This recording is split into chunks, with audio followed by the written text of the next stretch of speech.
Fuel pass চালুর পর শৃঙ্খলা ফিরেছে রাজধানীর ফিলিং স্টেশনে। তবে ভোগান্তি কমেনি গ্রাহকদের।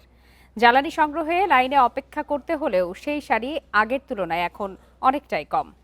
সরবরাহ বাড়লে সংকট দ্রুতই কেটে যাবে বলছেন পাম্প সংশ্লিষ্টরা। ভোগান্তি কিছুটা কমলেও স্বস্তি ফেরেনি পাম্পে তেল নিতে আসা গ্রাহকদের। এখনও রাজধানীর পাম্পগুলোতে মোটরসাইকেল আর ব্যক্তিগত গাড়ির সারি, তবে কমেছে আগের থেকে অপেক্ষার সময়। রোববার সকাল থেকে রাজধানীর বেশ কয়েকটি পাম্পে ছিল যানবাহনের চাপ, তবে সেটি আগের সপ্তাহের থেকে কম। বেলা বাড়ার সাথে সাথে পরিবাগ ও আসাদগেট এলাকার পাম্পগুলোতে বাড়তে থাকে গাড়ির সারি।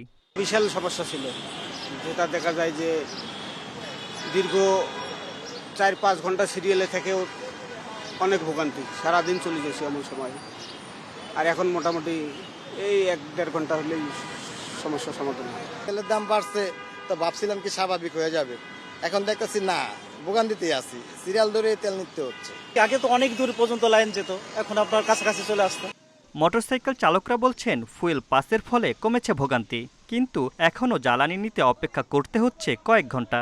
ফুয়েল পাস সিস্টেম হওয়ার কারণে অনেক দ্রুত আর কি তেল পাওয়া যাচ্ছে, এটাই হচ্ছে সুবিধা। ফুয়েল পাস আসলে এখনো পর্যন্ত যে তার যে অ্যাক্টিভিটি বা যেরকম ফাংশন করার কথা ছিল, আসলে এরকম কোনো ফাংশন দেখতেছি না।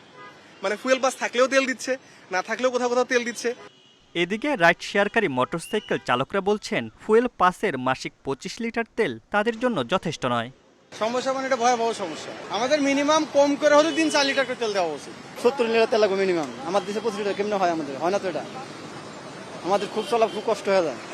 পাম্প সংশ্লিষ্টরা বলছেন ডিপো থেকে চাহিদা মতো জ্বালানি সরবরাহ করা হলে দ্রুতই কমবে সংকট। Mamunur Rahman, independent news, Dhaka.